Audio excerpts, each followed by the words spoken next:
Oh, right, yeah. Finally doing the HuffPost. Like I say, the bit I remember from this is the LGBTQ. Um, yeah, that joke. But that's about it, really. I don't remember the rest of it. But I think Chris sent this.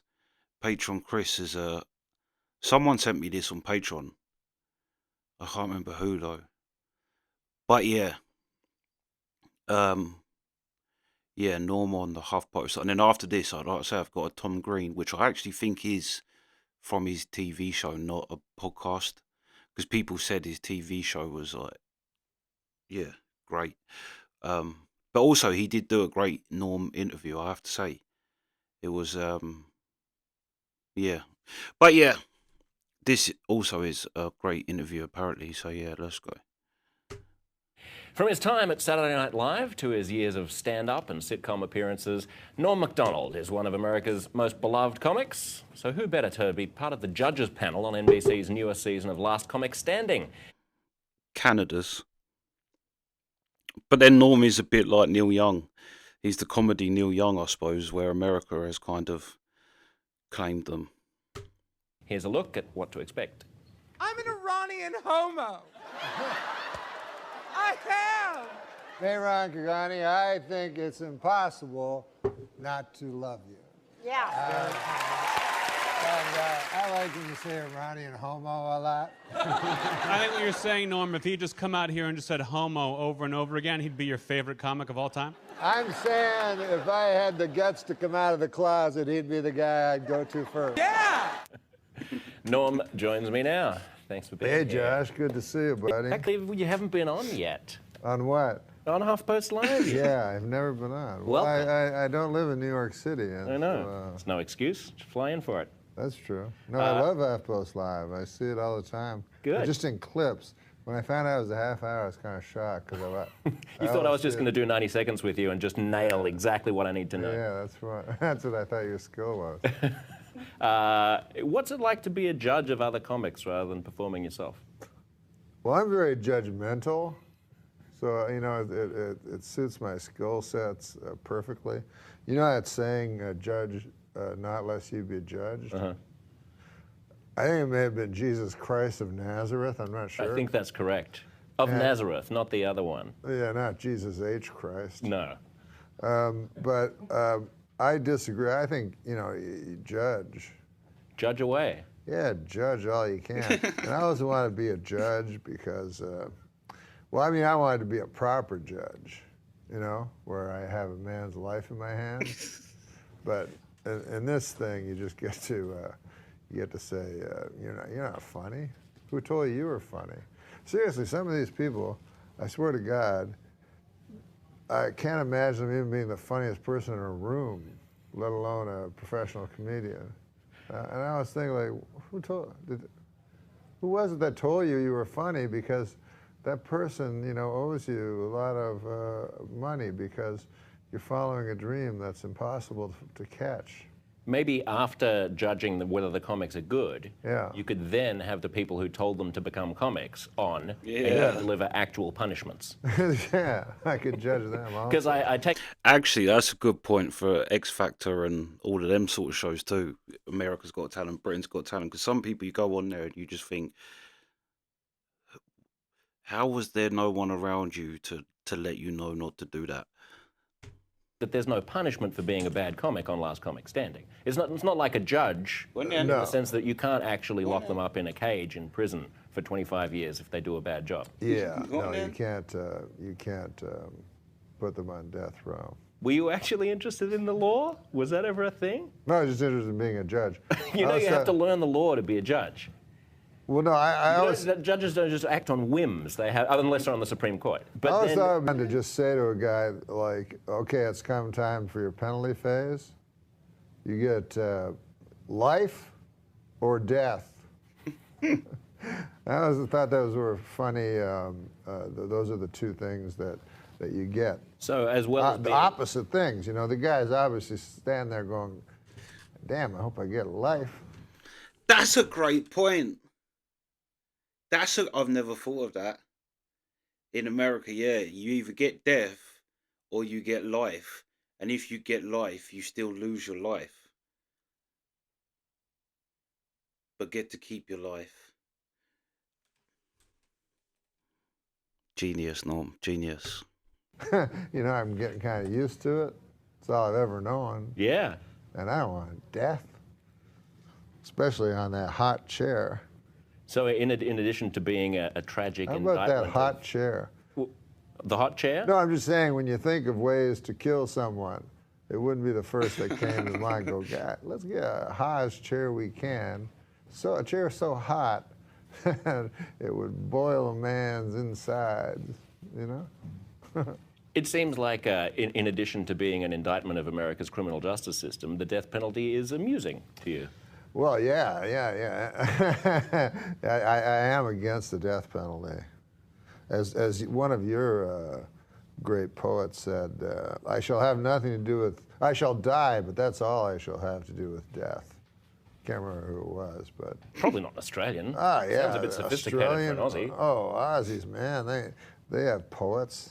Yeah, we had a couple. Yeah, Maybe 3. yeah. Australian rules football poets. Do you like it? You're a big golf fan. Do you watch any Australian rules? Well, when I watch sports like Australian rules football, I go, man, they must look at real football and go, what? We do. Because, like, you know, in real football, you throw and you run and then you rest for like 5 minutes, like, and then you take 5 minutes off to rest up. You guys, you never stop. Aussie rules is a fast game. Yeah. We also don't understand the shoulder pads and the helmets and the pom-poms. Yeah, and the who needs cheerleaders that? And the singers and the fireworks and it's like a monster truck rally or something. Yeah. Am I watching football or is this a show? What's going on here? The hell Show is me this? a game. Exactly. Yeah, I agree. I would love to live in Australia and watch Australian rules football. We'll have you. And Come. Huh? We're not going to keep Norma. Yeah, my nephew lives in Australia now, and he says, because obviously we all love UFC, but over here the UFC, the main card starts at 3 o'clock in the morning, like always, unless it's in the UK, which is basically never. But he's like, in Australia, the UFC's on at lunchtime. He's like, you literally go down the pub at lunchtime, everyone's getting pissed and whatever, watching the UFC. Like, that is Hold legendary. out. You can come. do they have this show here? Yeah, we're They have everywhere because we're online. Do they have Skippy the Bush Kangaroo? They do have Skippy the Bush Kangaroo, which, to viewers who don't know it, is sort of it's a rip-off of Lassie, Yeah. but instead of a dog, it's a kangaroo It's a bush who can kangaroo. communicate with a little boy. I like Kind of Skippy. like when I grew up, it's one of those things where Lassie. when you're growing up watching it, Yeah. it's just the thing that's on TV. So why Yeah. would you even spare it a second thought? You wouldn't but now even that I'm question sitting it. here with you and you point out the absurdity of the show, I suddenly realize. Well, also, I feel like, Lassie is a dog, but I feel like a bush kangaroo would be a very dangerous pet. I've seen one They're not fight, that man. dangerous. A bush kangaroo? Well, a bush that just means the outback. I mean, bush makes it sound villainous. Yeah. But just take away, what if you just changed its name to Skippy the cute kangaroo?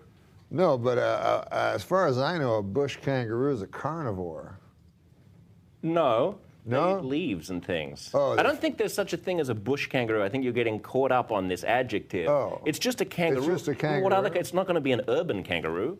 Well, you're right. Yeah. So you're saying they don't even need the bush. in It's front. redundant. It's a tautology. Complete redundancy. This is ridiculous. tautology. Can we get the producers of Skippy the bush kangaroo on the phone and ask them exactly why it was called? I thought of a great show because I love Skippy the Bush Kangaroo so much. And I was thinking of a sequel, for the younger children. Joey the Bush Kangaroo.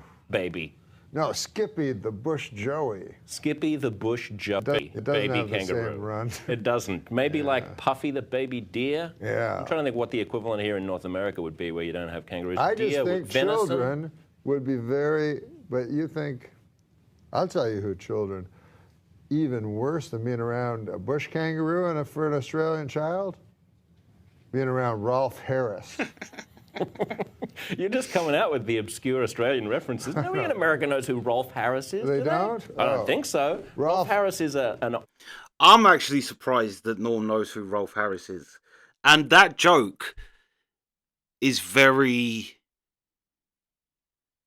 Yeah, I don't think America would get that joke, because Americans don't even know who Jimmy Savile is. Maybe some know just through the case, but yeah. he's like kind of that, where there's loads of stories of him, abusing kids, and so the kid joke there was very on point. Old music, kind of, I guess he's a folk musician and comedian who now lives in the UK, who it turns out may or may not have been a pedophile. Yeah, but he was a good man compared to Jimmy Savile. None of this will play very well in America. This is going to be huge in the UK and Australia. They're going to love you, Norm. I want to take a look at the moment when, after you'd gotten, you lost your job at Saturday Night Live, they then invited you back on to host, like 18 months later, right? Yeah, it was odd. Yeah, and you were kind of musing on stage in your introduction about what had happened, since you obviously weren't funny enough to be on the show, but now you're suddenly funny enough to host the show, and this was your explanation. I was ruminating. You were ruminating. Let's take a look at your explanation. Then it occurred to me, I haven't gotten funnier. The show has gotten really bad.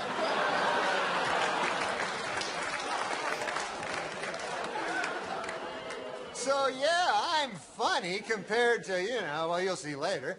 But okay, so let's recap. The bad news is I'm still not funny. The good news is the show blows. I remember when I was doing that, and you can hear it if you listen to it, but the writers booed during that, After not writing anything for the entire show, they booed. It's ballsy. It's a ballsy thing to do. I assume you wrote that. Did you run it by? I mean, you must do the dress rehearsal and run it by the producers and the writers. I was going to do a thing that I thought would be really cool, and I was talked out of it. But I was going to do the monologue and then leave and let them do the rest of the show by themselves, which I thought would be good for the show, because it would be, they'd have to band together and, work around the fact that the host wasn't there and stuff like that. This was, of course, in a period when Letterman had he still hadn't gotten over the fact that he'd been fired by NBC, and hadn't gotten the Tonight Show right. And you went on Letterman, and I still remember seeing this. He was just fired up with anger and fury on your behalf at the pinheads at NBC. I want to take a look at Letterman. Letterman talking about this after you got fired. Look at this. I tell you something, Norm, I'm very happy for you, because one or two times ago when you were on the show, you had been fired. You'd lost your job at Saturday Night Live on the Weekend Update because those people didn't have the guts to stand by you, because those people wouldn't know funny if it bit them in the ass. And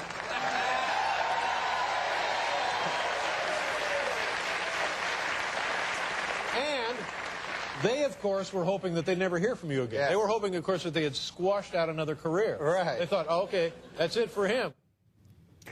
What did that mean to have Letterman at your back? Oh, Letterman was so kind to me. Yeah, one thing about being fired was, like, a lot of cool guys I really loved, mostly Letterman, He's my favorite guy ever. But Letterman and Stern and Gary Shanley and all these, Chevy and all these guys, like, jumped to my defense, which was really nice. But especially David Letterman, because he was the reason I got into stand-up, and he's the reason that I love comedy so much. Why? Can you elaborate on that? Because I feel David Letterman is the best comedian that ever lived. Like, he was, he just turned everything on its ear. And I think, people talk the way they do now because of David Letterman, and he had a great deal to do with this irony-soaked way people converse nowadays, even if they don't understand what they're doing.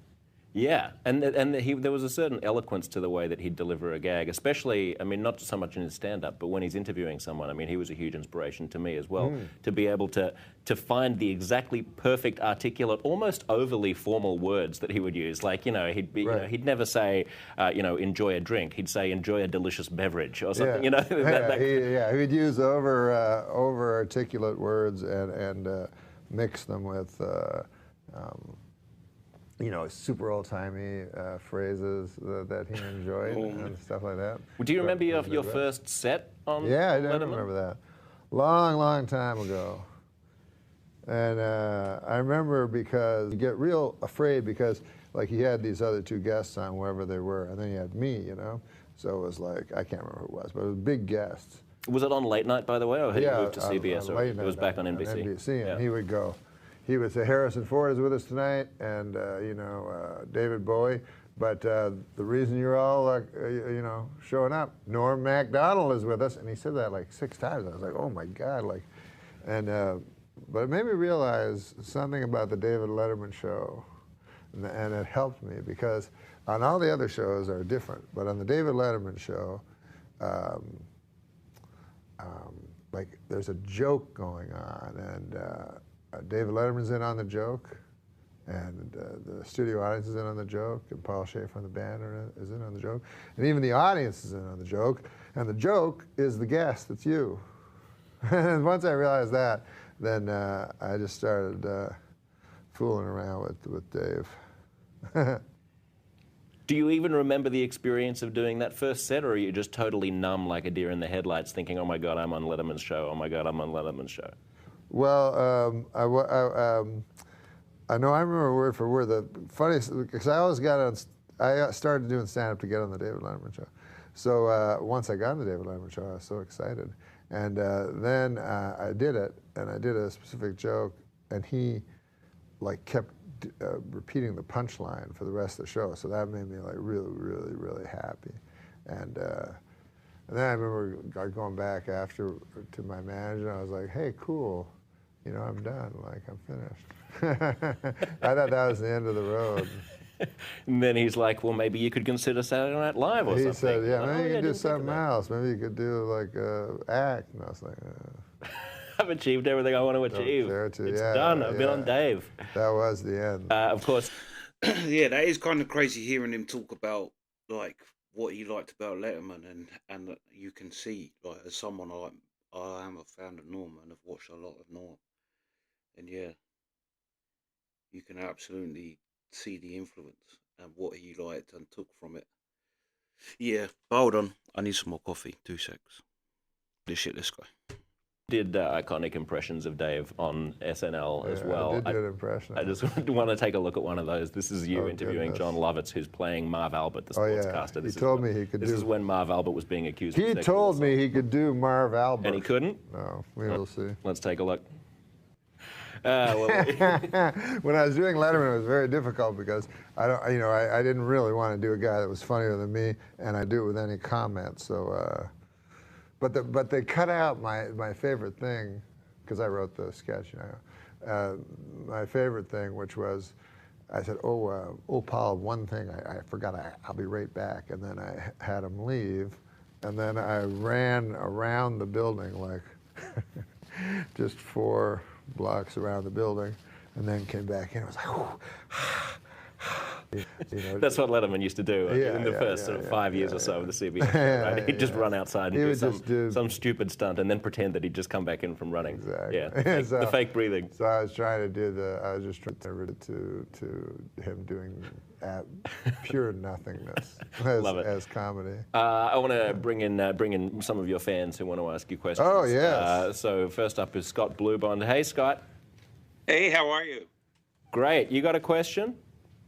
Yes, I've really enjoyed Norm's appearances on the Howard Stern show, and I was wondering if he ever thought about either joining the show, had talked to Howard about that, or maybe having his own show on one of Howard's stations on Sirius Satellite Radio. No, I haven't. But then again, I don't think of anything ever. I never think of anything. Yeah, you thought you were done the first time you'd been on Letterman. Yeah. Basically, my career is like other people think of stuff, and they go, "You want to do this?" And I'm like, "Maybe. We'll see what. First of all, we'll see what, and then after that, we'll see what the money is." What does that refer to? I don't like to say. What? Can you give us a hint? Huh? Give us a hint what this refers to? This? Yeah. No, this is mine. On Saturday Night Live, on the 40th reunion show, 40th anniversary show, right? Eddie Murphy was supposed to play Bill Cosby. Is yes, that right? well, we wanted him to play Bill Cosby. Yes. And he didn't want to. What was that about? Well, he thought that all the facts were not in at that point. The documents had yet to be unsealed. And being a big fan of due process, he decided it not proper to assume guilt. So I thought it was very admirable because it would have got a huge, huge laugh, you know, him doing Bill Cosby, and I thought it was kind of cool that he went. He doesn't need laughter. He's kind of a Zen-like guy, you know. Do you? When you talk to him, he's very calm, and then all of a sudden he'll burst forth with the funniest thing you've ever heard, and then he returns to his equanimous state. It's very, very interesting to see. How do you figure out how much to share about what goes on behind the scenes at SNL? Because I know that you were talking about Eddie not doing Bill Cosby on Howard Stern's show, and Seth Meyers wasn't crazy about that. He came out about the Ellen and said, I wouldn't have told that story. Seth Meyers said that? Yeah, he said, do we have the quote here? Just bring up the quote. He said, I wouldn't have told it. I feel the same way. I think when you're at SNL, you're seeing so many different things behind the scenes. There are often things to give away that are yours to give away. Norm played it in a way that is very Norm Macdonald. And he went on to praise you, but I don't know what that means. I mean, how do you choose what to reveal and what not to reveal, what to share and what not to share about an institution as powerful as SNL? I always think, what would Seth Meyers do? It's ridiculous. That's the greatest response to someone's. Yeah, I love Norm. I always think, yeah, what would Seth Meyers do? Do you have like a necklace or something with a WWSMD on it? And whenever you're in a pickle, just hold that. And what would Seth do? Yeah, because, you know, if you really want to be really funny, then that's what you want to do. You want to think, what would make Seth Meyers laugh? That's how I live my life. What do you think of his show? Of what show? The Seth Meyers show. It's not something I would do.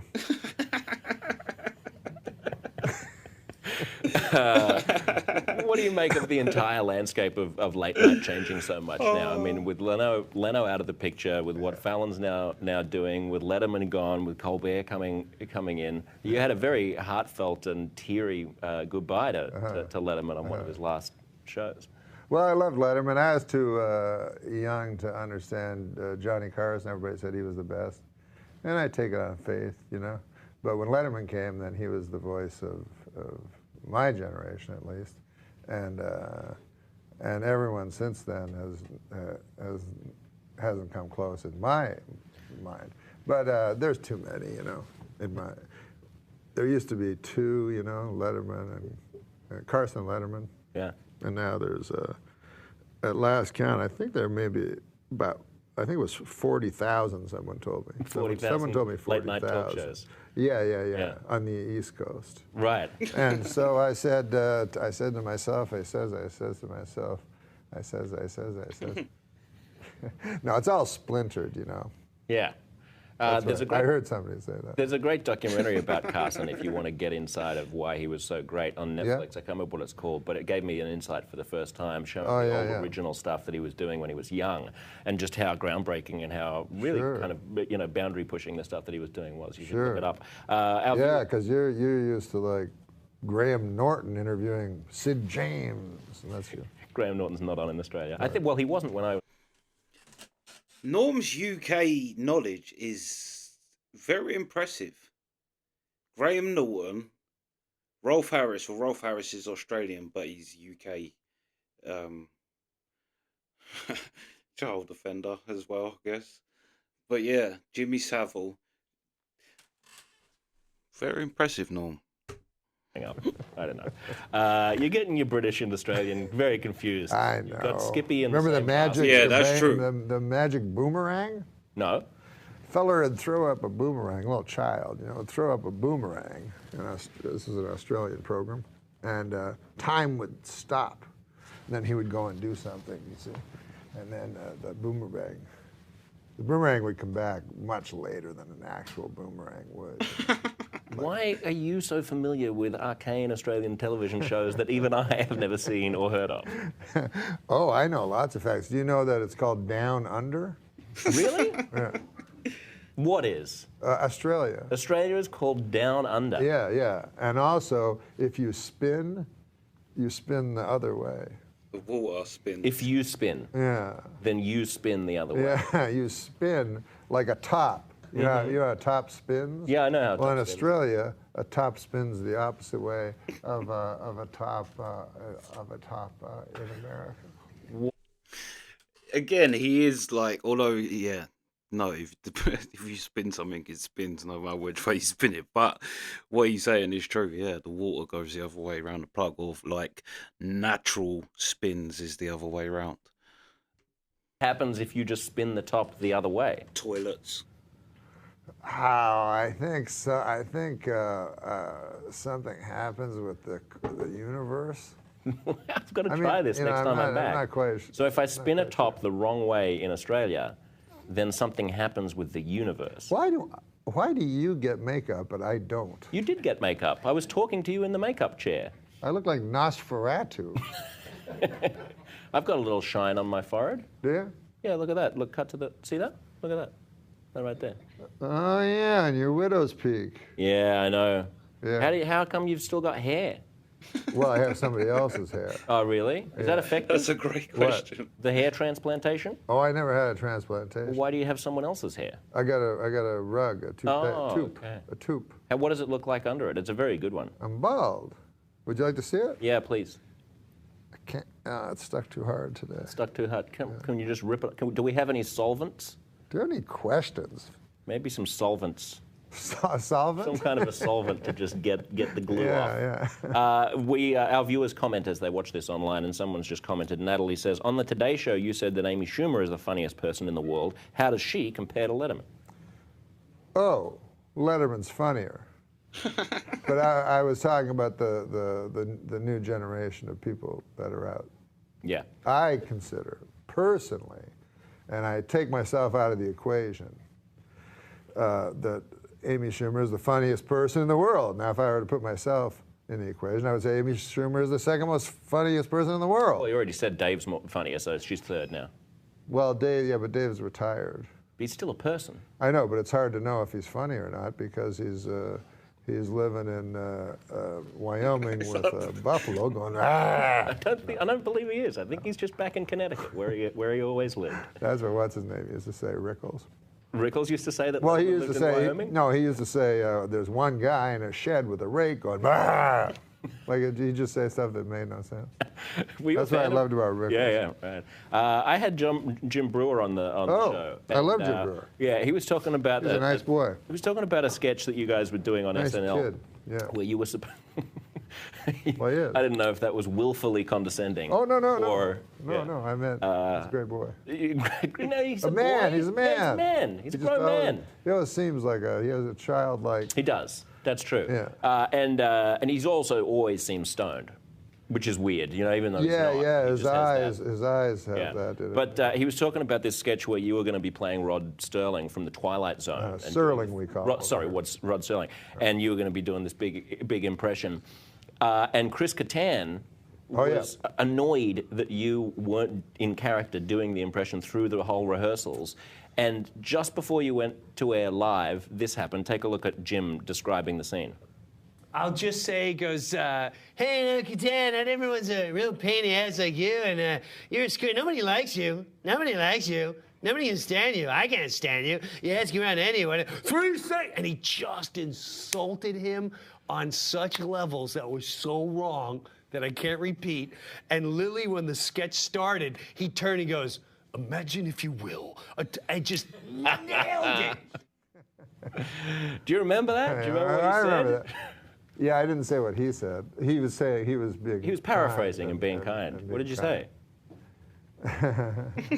Well, Chris is a great guy, but he used to bring around women all the time to the show, you know.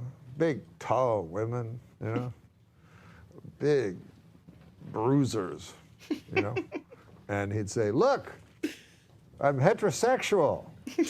I mean, he wouldn't say that out loud.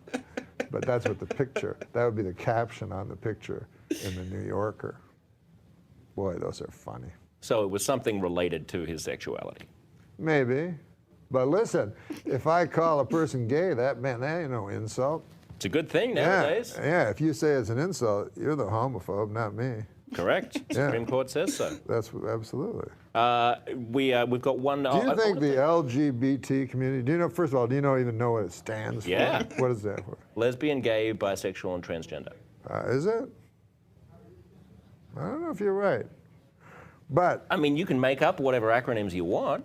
Well, you got a computer, you can look it up. I'm not going to look up what LGBT means. Well, somebody I know what can tell us. LGBT means. I don't just think that's told what you. it means. Because B, I mean, all B's are G.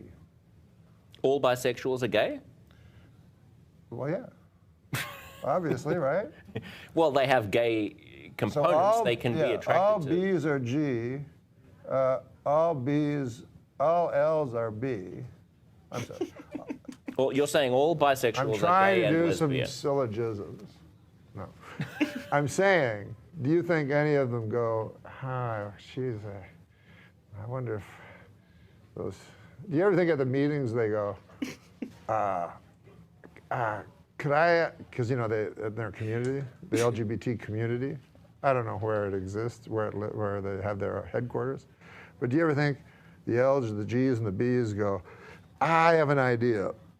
The T's, I think it's LGB sounds good. And then somebody else would go, somebody with a hat that looked like Carmen Miranda's would go, no, I like LGBT. And then the other person, you're going to get a lot of trouble for this section. I'm not.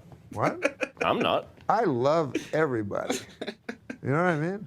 Without love, what do we got? I don't care if a guy's a guy, a girl, a guy, girl, I couldn't care less. I love them all. What do you make of... I'll have sex with any of them. So you're the B? Huh? You're the B? No, I'm a person that is so tolerant that I would have sex with an L, a G, a B, or a T. Isn't that nice? But I would not have sex with a straight person. We've got some questions on Periscope. We're also on Periscope. Oh, cool. I was trying to... That was even funnier, watching that again. Nala. This is streaming. Nala. Shh. But yeah, that was even funnier that time around.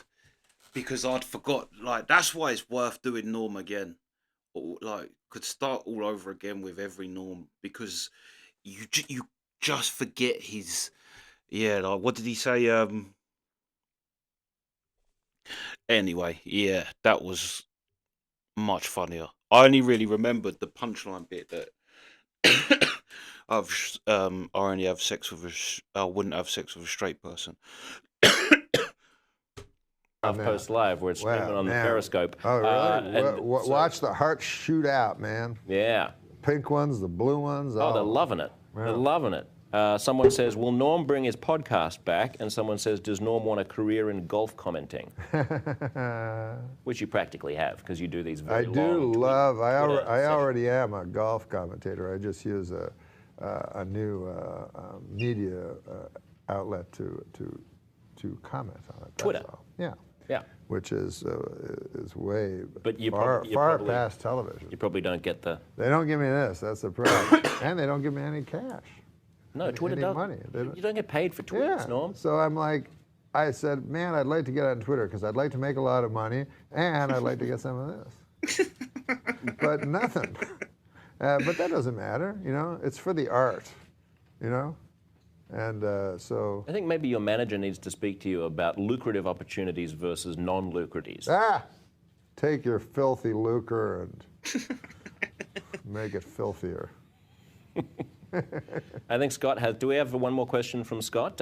Scott, jump back in and you can wrap us up. He asked me about my podcast. Oh, yeah, that's right. Well, Periscope did. Yeah, Is Periscope. it coming back? Yeah, the problem with my podcast, I only get guests that are interesting, unlike you. You have to just whoever they throw in here, you know, you have to. Yeah, but you're good. You're interesting. I'm all right. You know, if we could start it all over, I would, you know. What would you start with? First of all, I just start with how much I love Caitlyn Jenner and how courageous I think she is, and all transgenders, you know, are courageous, you know, except the ones that are serial killers. I don't care for them. I'm torn actually with the because I love the part of them that is transgender so much. There's only been 2 in the history of the world, you know. Transgender people or transgender serial killers? Transgender serial killers. Ed Gein, and there was another fellow. Buffalo Bill. Lady. And so I'm torn because the transgender part of them I love so much, and the serial killer part of them, I mean, I don't care for that. You know, I mean, you know, let me just go out on a limb here and say, I am against psychosexual sadists who slay people. But it's a difficult balance because, on the other hand, I love transgenders so much. Yeah, I love them. Well, you know, if I could have sex with a transgender every day for the rest of my life, I'd be a happy man. As long as they're not straight. Yeah, I don't want no straight people. I don't like straight people. There you go. You heard it here first, folks. Norm, everybody but straight people. Everybody but straight people. Straight people, I got no use for.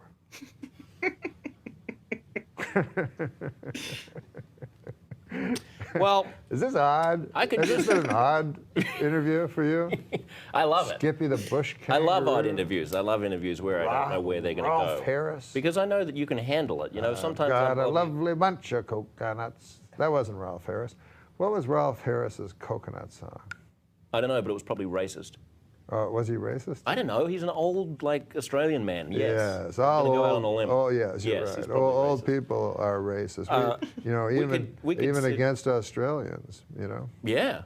People, yeah. Australians are particularly racist. I could sit here all day, but your publicist would kill me. Oh. They'd go crazy. If you sat here all day, even if I left? No, if you left, that'd be fine. Oh. I will be sitting here all day. You will? What else am I going to do? I got other stuff to do. I got other people to interview. You're not the only one, Norm. You're a charming fella. Oh, thank you. How long were you in the...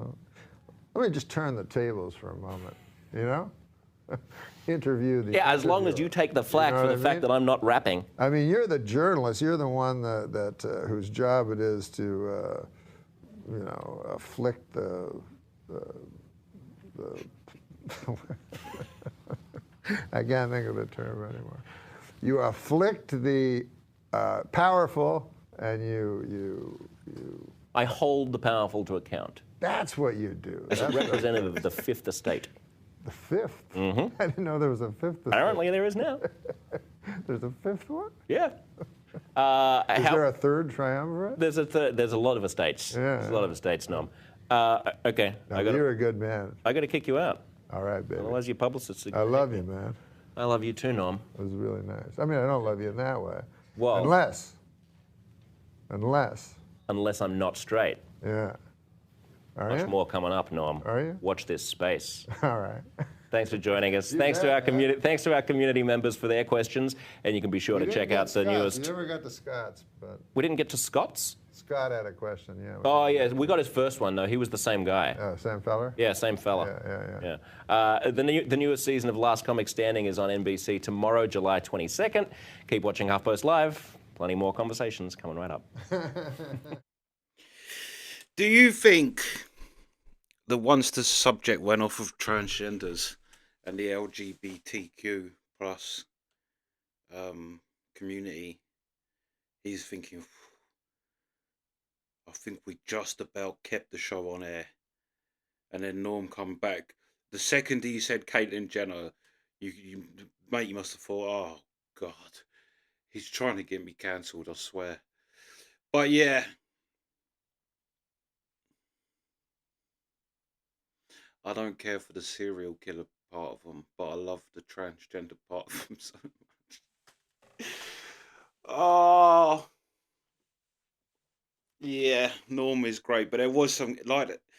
To be honest, I was thinking that like the Jimmy Savile, Rolf Harris stuff, it's not going to be that edgy to bring up in America, because people don't understand it. But that's pretty edgy to bring up, and yeah, not and do a joke on. But then also to bring up the LGBTQ plus community in any way, to be honest, is iffy. Do you know what I mean? You're dicing with death with that. But yeah, this was a great interview. This was a great Norm. But definitely, I think he must have given that matey heart attack. The second Caitlyn Jenner come out of his mouth, matey must just thought, what is? But actually, matey, like you can. But then Australians have a great sense of humor anyway. Australians are very like they're definitely a country that would get Norm and find Norm funny. They're funny people as it is. They are. But yeah, a great Norm, and he is mischievous. But yeah, anyway, that's the reaction. Sweet.